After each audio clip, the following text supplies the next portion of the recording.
It's all about our big heart and our desire to win, our effort, our aggressiveness.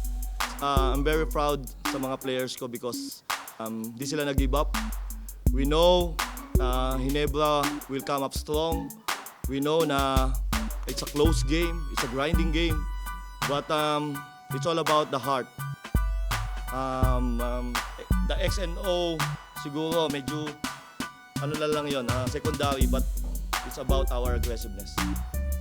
2-0, yes, okay, but we need to win 4. I think it's about mental na nga eh. So we know Ginebra will come back, but we have to be ready for that. So yun nga, it's about our execution on both ends. We play a very good defense on the last 5 minutes. Sure, nag-focus lang ako sa plan namin. So yun, nagawa.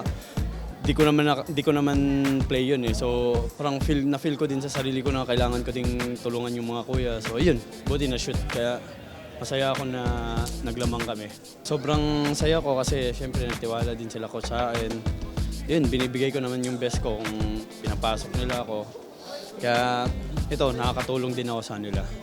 Oo, alam namin na babalik talaga yung Ginebra kasi syempre diehard din yung mga fans. So sila sobrang daming fans kaya nakakatulong din yung fans sa nila. Kami, stay together lang kami. Stay focused. Yeah, we're just both long and I'm probably, I am the longest guy on our team. So, and I understand that's my job. So, I'm just trying to do it the best I can. It's hard, but, all I can do is try.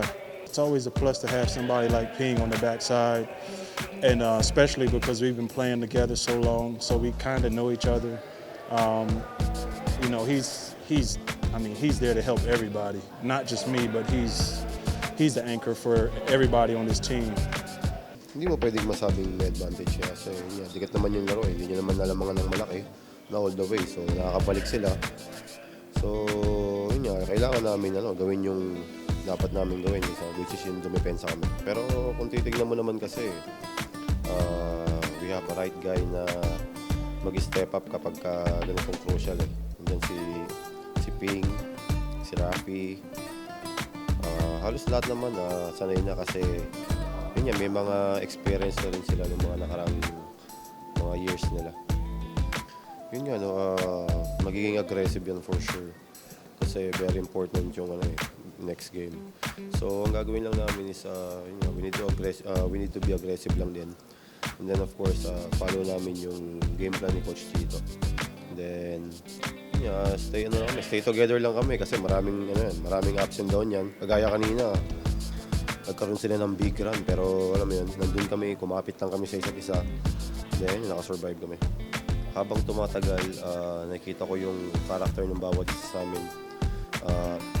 Si Ping nandyan na, yung pag-playoffs na, talagang nag-step up siya. So, yun, kumbaga, sinasabi nga nila, Ping risk time talaga dito sa playoffs. So, kung saan pupunta si Ping, doon lang kami. Kasi siya talaga yung true leader dito sa team.